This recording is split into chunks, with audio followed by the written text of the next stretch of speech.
Breaking overnight, President Trump's pick for Army Secretary is backing out as candidate. Vincent Viola says he is withdrawing his name after concluding it would be too difficult to untangle himself from his business ties. The U.S. Army veteran and current owner of the NHL's Florida Panthers is President Trump's first nominee to drop out after being named. Viola said in a statement that he is honored by the nomination and will continue to show support for President Trump as well as for the Army and its veterans. And speaking of the president, he is wrapping up his second week in office by slapping new sanctions on Iran.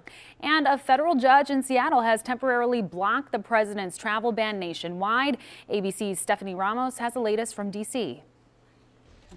President Trump, at the end of his second week in office, is slapping Iran with a fresh set of sanctions. The Trump administration warning Iran after they tested a ballistic missile. Today, the U.S. sanctioned 25 individuals and entities that provide support to Iran's ballistic missile program. Iran admits they conducted a missile test, but didn't violate either United Nations resolutions or Iran's nuclear deal with world powers. This new action shuns the individuals and companies from doing any business in the U.S. or with Americans. In a statement, Tehran saying it will respond proportionately. And Friday evening, a federal judge in Washington state halts President Trump's executive order on the travel ban across the country. The court concludes that entry of the above described TRO is necessary, and the state's motion is hereby granted. Judge Robart's decision, effective immediately, effective now, puts a halt to President Trump's unconstitutional and unlawful executive order. Customs and Border Protection say they will comply with the order. Trump in the Oval Office signing more executive orders, this time on finance regulation. But his White House senior counselor Kellyanne Conway is being criticized for this now viral claim. I bet it's brand new information to people that President Obama had a 6-month ban on the Iraqi refugee program after 2 Iraqis came here to this country, were radicalized, and they were the masterminds behind the Bowling Green massacre. That massacre or any kind of terror attack has never happened in Bowling Green. The FBI did, however, catch 2 Iraqi refugees in that town trying to send weapons to Iraq for attacks on U.S. soldiers there. Kellyanne Conway says in a tweet she misspoke. Stephanie Ramos, ABC News, Washington. Well, back here at home, a vigil was held in Dearborn to remember the victims killed at a mosque in Quebec City last night. People of all different faiths gathered on the steps of the Islamic Center of America. An imam read the names of the 6 men gunned down Sunday in Quebec during evening prayers. A speaker at the vigil also condemned the kind of hateful rhetoric that he says is fueling attacks on all minorities. 6:14 right now as we turn our attention to the forecast. Here's a live look over Ann Arbor, and it seems like we've had a stretch lately, I guess, of that bitter cold, and we're feeling it once again. I guess the question is, will we see any sunshine today? Because that helps. Yes, it does help. It makes a huge difference. I think today is day 3 of starting in the single digits, at least with wind chill values. But the good news is that it will be a bright start to our morning. So that will help it feel a little better, and it will bring actually warmth into your house.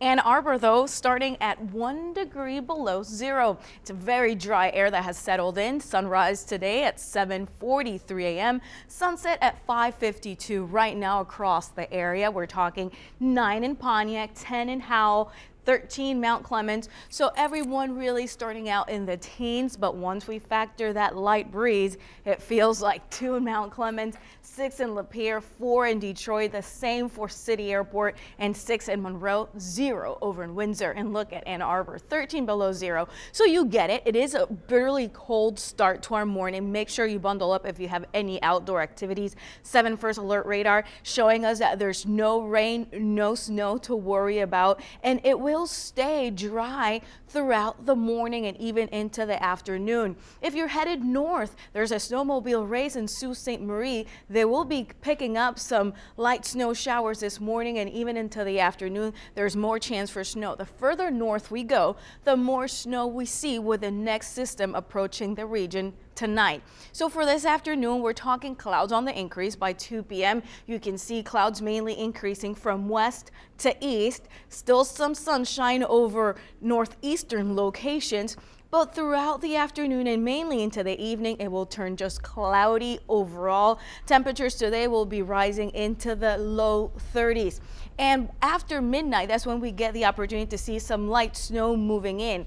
And I mentioned light snow, yes, because we won't be expecting lots of accumulations. Here are the accumulation map for the next 24 hours, less than ½ an inch across the region. The further north we go, north of M59, that's where we will be picking up at least ½ an inch. How about if you're headed north this weekend? Temperatures will be ranging between 25 and 30 degrees. By Sunday, the snow will be out of here, though there's still an opportunity for some light snow showers over the Sioux, where the temperature will be 28. So today we're talking 31 increasing clouds, tonight 25 cloudy and a 30% chance for snow, very light chance, and that will be gone after noon at least. We're expecting great weather and dry for Super Bowl Sunday. 37 degrees will be the high. On Monday, 36, mostly cloudy, but by Tuesday morning, we're talking a wintry mix. Freezing rain changing over to rain, and by Wednesday changing over to snow with wind and a high at 33. Now let's send it over to Brad Galley with sports.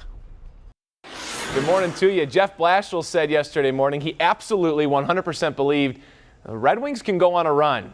And last night they put a stop to the Islanders' 8-game point streak in hopes of starting that run. 1-1 in the first period, a sloppy play though. Andrew Ladd backpedaling, beats Peter Mrazek. The Islanders go up 2-1, but the Wings showing fight all night. Tomas Tatar, look at this, man. Slick work, patience. Darren Helm, the one-timer goes. 2 minutes later, more nice stick work. This time Anthony Mantha stealing it and finding Tatar. He's got more patience, waits for Mantha to get open, and does. The Wings jump ahead 3-2. John Tavares tied it at 3, but 23 seconds later, Gustav Nyquist to Henrik Zetterberg. That's a nice little play. Looking like a win all the way into the third. 2:26 left. You got to be kidding me, man. Jason Chimera, another sloppy goal, ties it at 4. 31 seconds left. Looks like we're going to overtime. Off the draw, watch the upper right-hand corner of your screen. Danny DeKeyser, a double ricochet. And the Wings, who are these guys? What did they do with the team we've been watching? 1 bounce, 2 bounce, goal.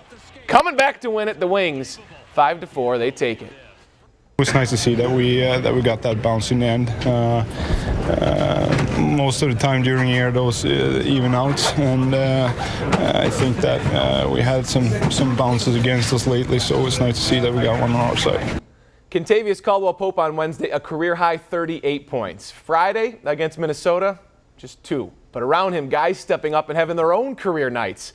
Close one into the fourth quarter. John Lohr opening it up. Hits from 3. Lohr, 24 points, the best total of his NBA career. Reggie Jackson adding to the lead in the fourth, playing opposite Ricky Rubio after all those trade rumors. But seconds later, Reggie goes down. The star of the game, Marcus Morris, finishes, but it's Jackson getting helped off the court and then saying after the game he was fine. It was Stan Van Gundy's decision to keep him out. The decision worked. Morris, 2 guys in his face. Dude, come on. 36 for Morris, a career high. The Pistons win it 116-108. This shot, the highlight of the night on the career night from Morris. Here's Stan Van Gundy, by the way, his version of sitting Reggie down the stretch. Made the layup. He was slow getting up. He limped down the court. He fell down when he got up the court. He limped off the court, and then he hit the huddle and said he was fine to play. I mean, maybe he was, but at that point, you know, it was too late in the game for me, in my opinion, to send him back out there to see if he could run. Matt Ryan and Matthew Stafford are buddies. Sunday, Ryan's going to play in his first Super Bowl 9 seasons into his NFL career. Stafford just finished his 8th, and Ryan thinks his pal could very well be in his shoes very soon. I think the world of Matthew Stafford. I think you know, he's an incredible player. He's had some really productive seasons and played at a high level. I know every time that we watch their film going against a like opponent, you're just so impressed with what he can do. You know, so I think he's going to have a lot of really productive years in front of him, just like he has up until this point. Glover Quinn and Anquan Bolton spending part of Super Bowl week hosting a panel on race and equality issues. The Lions said they expect to meet with the Trump administration in March to continue the discussion and talk about the same topics. Quinn and Bolden were in a group of NFL players who met with members of the Obama administration last November. And Quinn telling MLive on Friday he thinks the Trump team will be receptive to their visit and discussion. Join us Sunday morning. I'm filling in for Justin Rose on the Suburban Ford 7 Sports Cave, the 3-year anniversary of the show. Mike Stone and Tom Mazaway joining Mike Foss and I in the cave. Should be a fun one, 11 a.m. Sunday morning to get you set for the Super Bowl. Have a great day, everybody.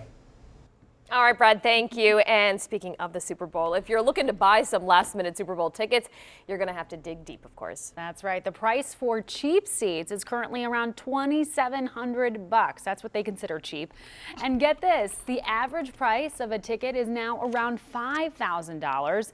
Analysts say the price is surprising, especially since the Falcons-Patriots pairing was the lowest demand matchup of all possible Super Bowl outcomes. Yeah, I kind of feel like if you don't have a ticket now, if you're planning on going, TV it is. It's a lost cause. That's right. You're done. 6:21 right now, still to come, avoiding a huge mess on Super Bowl Sunday. Why the people who are keeping their eyes on the fragile sinkhole disaster will be paying extra close attention during halftime.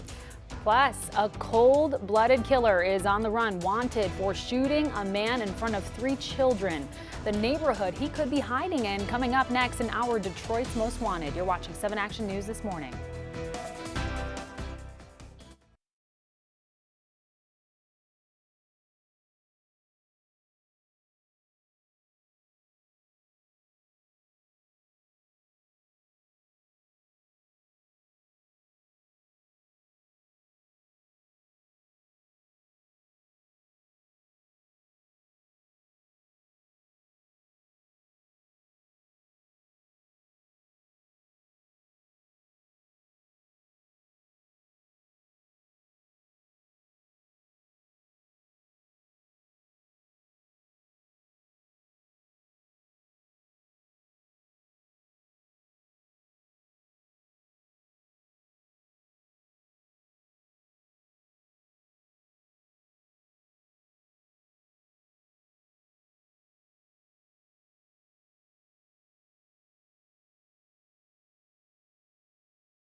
Right now, the U.S. Marshals need your help finding a man wanted for a shooting in Ohio, then coming home to hide in Detroit. 7 Action News reporter Anne-Marie LaFlame has the neighborhoods he's believed to be hiding in this week's Detroit's Most Wanted.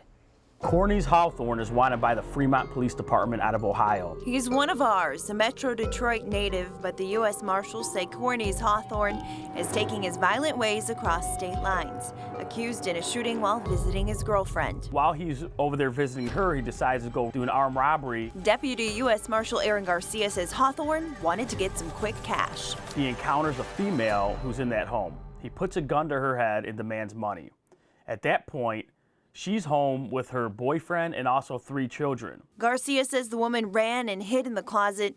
That's when the robbery took a turn for the worst. Next thing you know, she hears 4 to 5 gunshots, and she runs out of the closet and sees the victim laying on the floor with a gunshot wound to the head. Hawthorne's known to be on the east side of Detroit with ties to Harper Woods and Hamtramck. We know this guy's from the Detroit area, Harper Woods area. He has family here. We have information that he is here.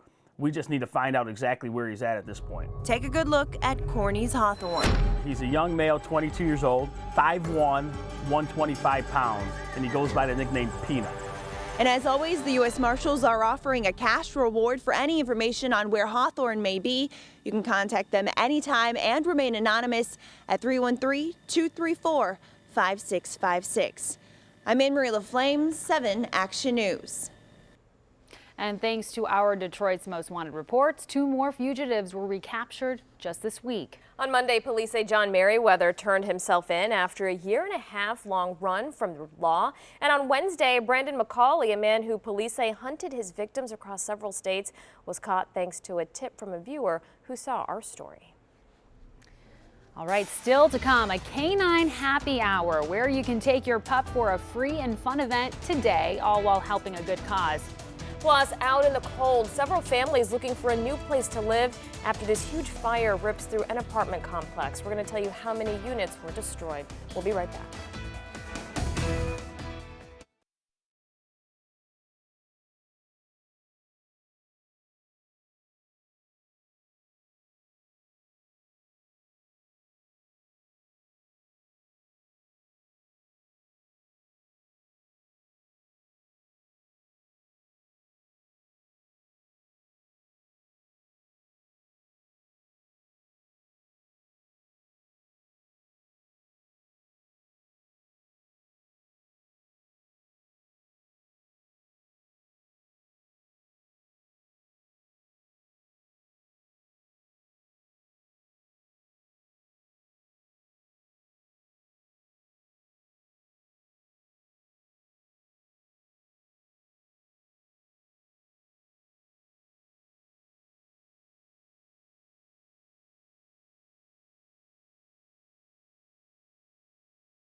You're watching 7 Action News, always taking action for you.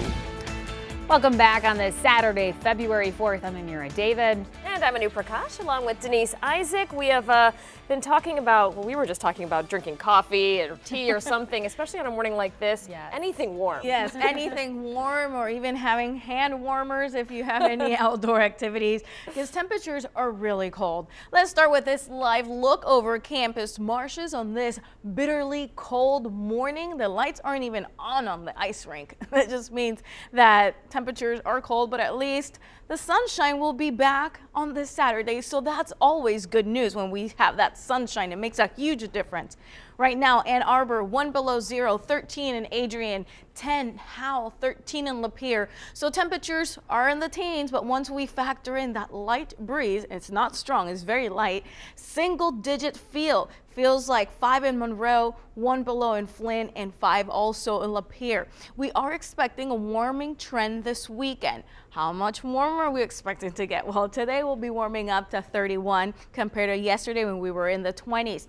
Clear start to our morning that has allowed for temperatures to really drop, but we're expecting clouds to be on the increase this afternoon. So single digit wind chills still this morning impacting lots of us, but we will be out of the deep freeze starting tomorrow. And by Tuesday morning, we're talking about a messy morning commute, and we'll actually have the details coming up. But if you're planning your Saturday, well, we're starting out with lots of sunshine. Sunglasses will be needed, the same for heavy coats and gloves. By noon, we're talking 28 degrees, clouds on the increase after 3 p.m. And still at 7, mostly cloudy, 28, and we will stay dry, but we're talking snow chances. I'll let you know exactly when that starts too. Now back to you. All right, Denise, thank you. Investigators will be back on the scene early this morning to continue to look for the cause of a huge apartment fire. The fire started around noon yesterday at the Carnegie Park Apartments in Southfield off 11 Mile and quickly escalated. At least 18 units were destroyed. Several others suffered heavy smoke damage. No injuries were reported. Neighbors Darlene Williams and T. Rose Roan remain hopeful despite losing everything they owned. I think we're just in a little bit of shock right now, but God is good. We're going to be okay. Sadly, one dog was killed. Several others were treated for smoke inhalation. The Red Cross handed out hotel vouchers and offered aid totaling more than $8,000. Right now, Macomb County is working to avoid what could be a big problem related to the sinkhole disaster. This is the monitoring station where they are constantly checking the flow of water and sewage. Officials hope to avoid what you might call a super flush during the Super Bowl game tomorrow night, especially during halftime when many people use the restroom. The fear is that all of the flushing could overwhelm the system, which has been in trouble since a sewer line collapsed on Christmas Eve. 11 communities tied to the line are being asked to space out their bathroom breaks and limit water use. We're very hopeful, we're cautiously optimistic that if everybody really restricts their water usage and thinks about it and just uses their common sense, that we'll be okay, that we can get through it. And this is what county officials hope to avoid. A discharge of raw sewage last month ended up in Lake St. Clair. A southeastern Michigan woman convicted of stealing $224,000 in disability benefits has learned her punishment. Prosecutors recommend Phyllis Adkins spend a year behind bars, but a federal judge sentenced her to 3 years probation instead. We're told Adkins collected disability benefits using someone else's social security number and used her own disability record to get paid under her daughter's name. Adkins has to pay back all $224,000 she collected over the last 9 years.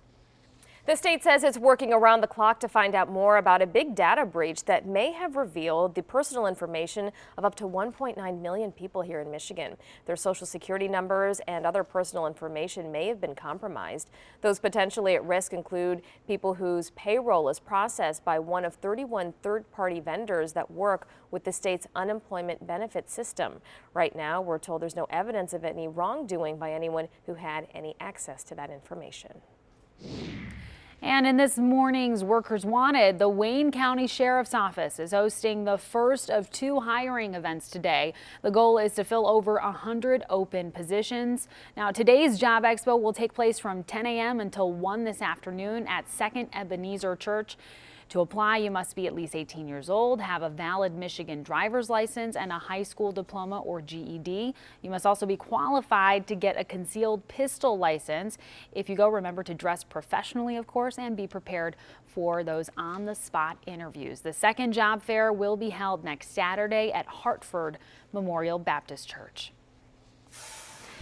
And also happening today, a free event for you and your pup. Yeah, it's called Canine Happy Hour, and it's all about how to keep dogs safe during these really cold winter months. The event is happening from 3 to 6 at Filson, which is a clothing and accessories store located on Canfield in Midtown Detroit. Drinks will be available for you, and treats will be there for your furry friend. All proceeds from Canine Happy Hour will go to benefit Detroit Dog Rescue. 6:35 right now, still ahead, a sweet treat for all of you Krispy Kreme fans. How you can get a free donut for an entire month. Sounds good. Plus, Eminem is taking aim at Donald Trump. What the Detroit rapper is saying about the president in a new single with Big Sean.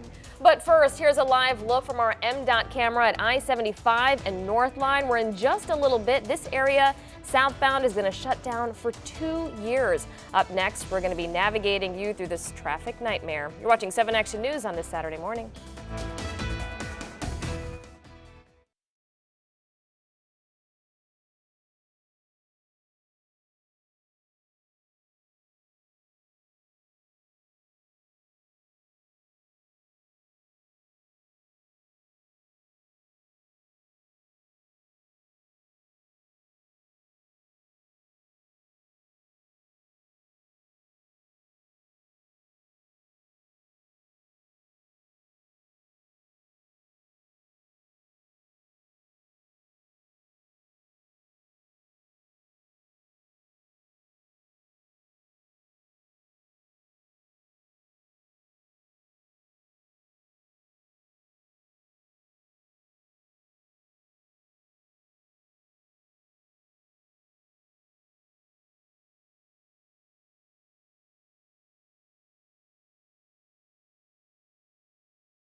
In less than a half hour, a huge construction project will shut down an 8-mile stretch of I-75 southbound for 2 years. We're helping you guide your way around the closure before it starts. 7 Action News reporter Jennifer Ann Wilson is live with those alternate routes and a look at the improvements coming our way. Hey there, Jennifer Ann.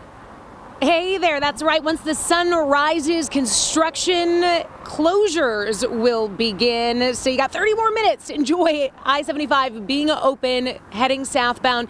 It's definitely not going to last for very long. It's going to be congested, not just here, but in some of the surrounding freeways. I'm here with Diane Cross with MDOT. Diane, what do you feel like viewers really need to know about this? What you really need to know is that while you may not use 75, you do need to realize all that other traffic, potentially tens of thousands of other cars, are going to have to go on other roads. So you may not use 75, but you may see thousands of more vehicles on your route, depending on what you use.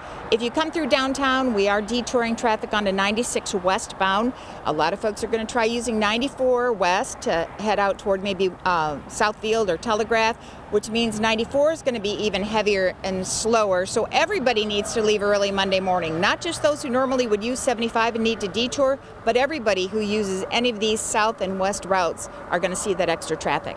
Okay, and remind us again, this is an 8-mile stretch from not too far from where we're standing, Spring Wells to Northline, correct? Correct. And this construction project lasting 2 years might feel like a big headache in the moment, but we have to suffer a little bit to get some great results. People do need to realize we don't just close these roads casually. This is a huge project, and it's because it's needed. If we didn't close the road to fix it, we'd have to close the road because you can't use it. We've got holes in the Rouge Bridge. Anybody who travels this route, you know we're always out there having to do repair, whether it's potholes or actual holes that we have to clean out and put new concrete in. We've patched it as much as we can. We have to remove and replace all this concrete. And in the downriver community, we have to replace those Goddard bridges. Those are coming down totally. We can't let you drive on a road with no bridge to be on the freeway. So these are necessary projects, and they'll be worth it when it's done. Okay, it's going to make everything safer and smoother for your morning commute. Two very important things. And of course, we appreciate all the work that you do to keep us informed and to keep us safe out there on the roads. We've got all of the detours online. Of course, Anne-Marie LaFlame, she's going to be helping you out every step of the way, Monday through Friday. And I'll be giving you the detours line by line coming up this morning as well. But again, WXYZ.com, all your resources right there. And of course, MDOT. Thank you so much, Diane. I'll toss it back to you guys.